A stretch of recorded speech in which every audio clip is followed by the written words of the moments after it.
knows how you come across somebody once in a while you shouldn't have messed with. That's me. I am not an African American. You're Oreo cookie, white in the inside and black on the outside. I don't have an afro, I have an Amerifro. Talking that idiotic stuff you talk about, I would slap you. Go ahead, make my day. Black at the ace of spades, but 100% American. Heard around the world by everybody and their mama. The Jesse Lee Peterson Radio Show.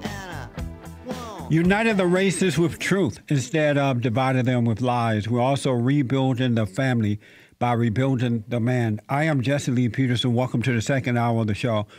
I once again saw the YouTube video of Bowe Bergdahl, the father of Bowe Bergdahl, praying in front of the White House for his son, or sending a message for his son. We got this from American Thinker. Bowe Bergdahl quoted from the Quran in the White House Rose Garden and next to a smiling Obama. And this guy's words were translated to quote, "In the name of Allah, the most gracious and most merciful." And these are the opening words of every chapter of the Quran, except for one. But the interesting thing is that this guy, the father of Bowe, Obama brings the father out. The father says something like, well, Bowe can't understand English anymore, some kind of crap. And so he prayed to Allah. And I'm going to play this for you now. And I want you to watch the big smile that comes up on Obama's face when this guy starts to quote Bob, quote, in Arab. I'd like to say to Bowe right now, who's having trouble speaking English, Bismillah ar-Rahman ar-Rahim, Zayabayem. I'm your father, Bowe. The people of Afghanistan, the same. Khalifa al-Thani, the complicated nature of this recovery will never really be comprehended. Isn't that amazing? You saw how Obama's big smile came up on his face. It's something wrong with that, folks. Had this been a man who son the same condition, same situation, and the father went out there and said, "In the name of Jesus, this is to my son, in the name of Jesus," do you think Obama would have smiled and been happy about that? Do you think so, folks? I doubt it. I am really starting to wonder if Obama, I'm wondering, I may have to be the first to come out and say that he is, but I'm right at the verge of wondering, is he a Muslim all the way through and through? Because why would the president who called himself a Christian of a Judeo-Christian nation smile like that when some stupid white guy go out and pray in the name of Allah, our merciful God? And this guy looked like a Muslim, the father. Bob, he looked just, when I see him, I see Muslim. Andre, you were telling me that someone sent to Alan West. Can you tell us about that on the line? Come to the mic there. What did Alan West have to say about this? Alan West is saying that Claire Lopez, a former CIA operations officer, is a strategic policy and intelligence expert with a focus on Middle East national defense and counterterrorism issues. And this Claire Lopez sent Alan West an email, a very interesting analysis about the first words that Bowe Bergdahl said at the White House, which means, "In the name of Allah, the most gracious and most merciful." These are the opening words of every chapter of the Quran, as you said. And by uttering these words on the ground of the White House, Bergdahl, the father, sanctified the White House and claimed it for Islam. And there's no question but POTUS knows this. Wow. President knows this. And Obama sent the message too by smiling about it. By smiling, yeah. That, okay, it's all yours now. And she's saying that there's a lot more to this than meets the eye. And I've said over and over, folks, that you haven't seen nothing yet. As long as Obama's in the White House, and as long as he can just do what he wants without any repercussions, any punishment, the next 2 years or so is going to be hell for this country. Here is a U.S. Army Sergeant, Irvin Bruto, I believe, Evan Bruto, who he was the squad leader for Bowe Bergdahl, and he's not happy about what's going on right now. When Bergdahl left, the entire mission statement and the whole mission changed. Everything went to we need to find this guy, or a recovery mission. We were going from village to village based on intelligence that we received that he's going through or Bergdahl may be going through this village, or hey, Bergdahl's in a convoy of 2 sedans and 3 motorcycles. They're at this location. Let's try to intercept that. So then you're directed to try to track that down. I'm almost out of time. Exactly. I have a lot more questions for you, but okay. I do want to ask you this. Yeah. When you heard Susan Rice say that he had served honorably, what was your reaction to that? It made me upset. I'm not. What the administration is saying right now, that's fine. They know a lot more than I do when it comes to that part of it, apparently. However, and I'm not trying to get on the political side of anything, but saying that he served with honor and distinction, honor and dignity, I mean, that's the exact opposite of what happened. And that's a slap in the face to everybody who honorably joined the Army, deployed, returned home, or deployed and died in combat. Saying that Bergdahl was honorable is the exact opposite. He's no hero. I mean, he's a deserter. Amazing, huh?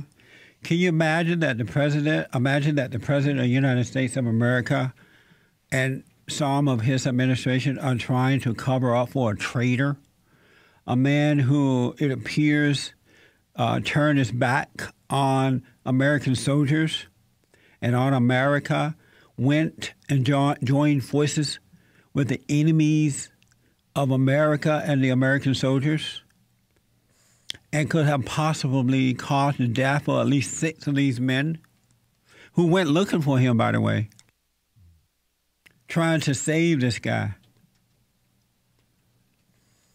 And Obama is trying to cover for this guy. Obama says he made no apology for Bergdahl deal, according to ABC News. And yeah, remember the NSA whistleblower? The guy that informed us that the Obama administration is listening to all of our and filing away all of our phone calls and emails and everything else. He had to go and hide out in Russia because he's been called a traitor. Obama didn't try to protect this guy, that guy, but he's going out of his way to protect this traitor, Bergdahl. And we have the pictures of the 6 soldiers who, it has been reported, were killed as a result of trying to go out and find and save this traitor. That's amazing. You know, you forget how young military men and women are, huh? These are like 20-year-old people. Young people sacrificing their lives while we have a traitor president in the White House. A non-American at heart president in the White House. I never thought I would see anything like this, folks.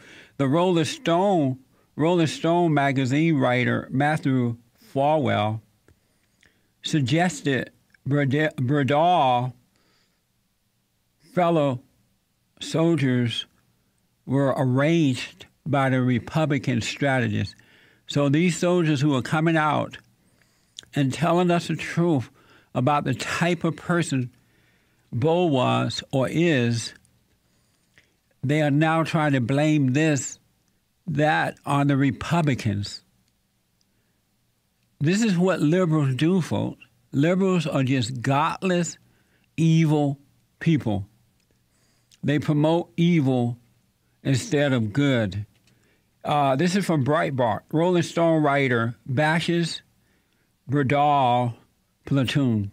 Bergdahl has been somewhat demonized. How do you view him, Matthew?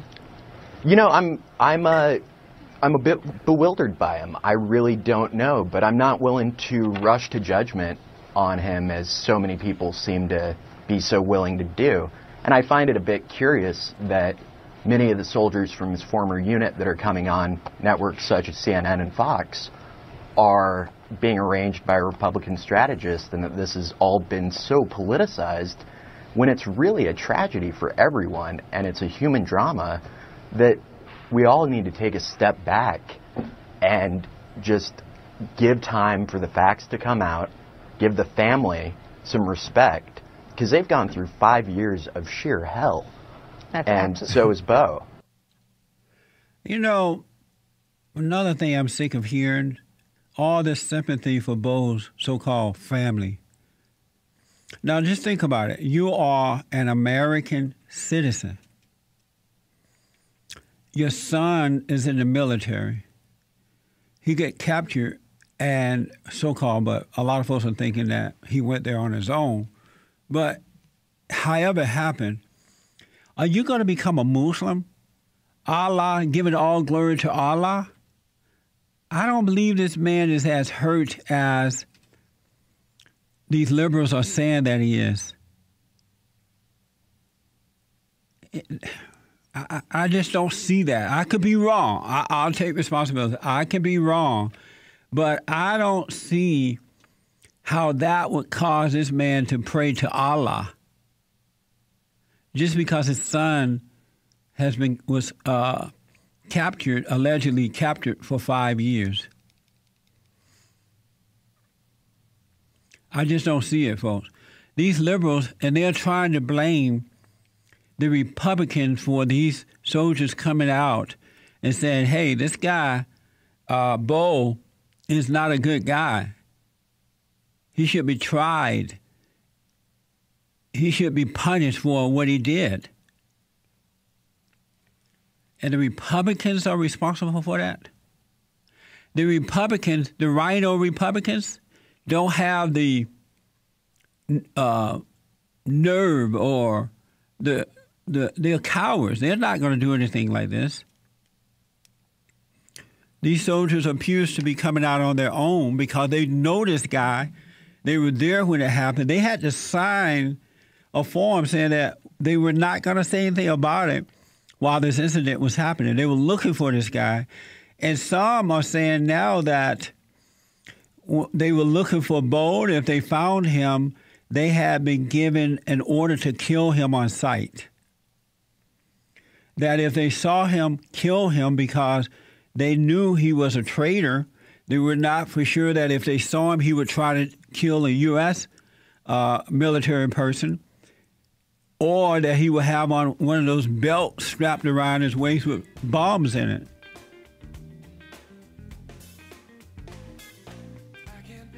Wake up, America. Email, Facebook comments are coming up next.